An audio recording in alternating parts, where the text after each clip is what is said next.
Okay, let's just jump right in. We've all been there, right? It's way too late, you know you should be sleeping, but you just can't stop scrolling. Ever wonder what that invisible force is that keeps our thumbs glued to the screen? Well, today, we're going to pull back the curtain on the mechanism that's designed to keep you hooked. First things first, and I really want you to hear this. If you struggle to put your phone down, it is absolutely not a moral failing. It's not about a lack of willpower. That feeling, that compulsion to just check it one more time, that's very real, and it's not your fault. So, if it's not a personal weakness, what in the world is it? Why does this little rectangle of glass and metal have such a powerful grip on our attention? That's the big question we're tackling. And the answer you'll see has way less to do with you and way more to do with a very carefully engineered system. The reason you feel stuck? Well, it's because you are. You're caught in a loop, one that's been constructed with incredible precision. It's kind of like a hidden engine that powers a huge part of your digital life. I really want you to let this sink in. Your behavior, that constant checking, the endless scrolling, it isn't an accident. It's the intended outcome of an intentional design. It's a system built by teams of experts who, frankly, understand the vulnerabilities of the human brain better than we understand them ourselves. So, what do we call this thing?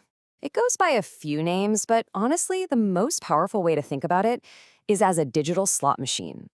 And the mechanism that powers this whole shebang? It's called the scarcity loop. Okay, so what is a scarcity loop? At its core, it's a simple three-part cycle. But when you put these three parts together, they create this incredibly powerful, almost irresistible urge to do something again and again and again. All right, here's how the loop works. It's just 3 steps. First, there's an opportunity, a chance to get something you value. Second, and this is the absolute key, the reward you might get is unpredictable. You never know. And third, you have the ability for immediate repetition. You can try again right away. Now, let's think about where you've seen this before. Just look at how perfectly these two things line up. Think about a slot machine. The opportunity. You pull the lever. The reward, totally unpredictable. Could be nothing, could be a jackpot. And the repetition, you can pull that lever again, instantly. Okay, now look at your phone. The opportunity is that buzz in your pocket. The reward, unpredictable. Could be a boring work email, or it could be that hilarious video everyone's talking about. And the immediate repetition, that's the swipe to refresh. You're just pulling the lever again. So here's the crazy reality of our modern world. You are carrying a slot machine in your pocket. It's a casino that never closes, it never runs out of chips, and it was designed by some of the smartest people on the planet specifically to keep you standing there pulling that lever. But why? Why is this loop so ridiculously effective? Why are our brains so susceptible to this simple trick? Well, it turns out this system isn't new at all. It's actually tapping into our brain's ancient survival code. You see, this vulnerability we have to unpredictable rewards isn't a bug in our brain's programming. It's a core feature. It's a survival mechanism that took hundreds of thousands of years to evolve, all to help us find food, find mates, and find information in a world where everything was scarce. Think about it. For our hunter-gatherer ancestors, this loop was a matter of life and death. That drive to check one more bush for berries, even if the last 10 were empty, was essential. Fast forward to today, and that exact same ancient brain code is being hijacked. But instead of keeping you hunting for scarce food, it's keeping you hunting for scarce digital rewards. A like, a comment, the next interesting post. Okay, so we've got a design system exploiting an ancient feature of our brains.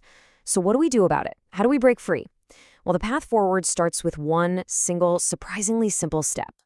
This isn't about some massive act of willpower, like deleting all your apps or throwing your phone into a river. Nope. The first and most powerful step you can take is to simply become aware of the loop while it's happening, to see the machine for what it really is. Here's a little experiment for you to try today. No judgment involved. Every time you feel that pull, that itch to check your phone, just pause. Just for 2 seconds. In that little pause, ask yourself a simple question. What am I actually hoping to find right now? Then go ahead and scroll, but do one thing differently. Count. Count how many swipes it takes before you land on something you find genuinely interesting. So, what was your number? Was it 10 swipes, 20, maybe 50? How many times did you pull that lever and come up with nothing? And yet, you kept going. That feeling, that automatic compulsion, that is the loop in action. So here's the final thought I want to leave you with. You can't fix what you can't see. So for today, don't even try to fix anything. Don't judge yourself. Your only job is to see the loop. Because once you truly see the machine, you can't unsee it. And that right there is the first real step to taking your attention back.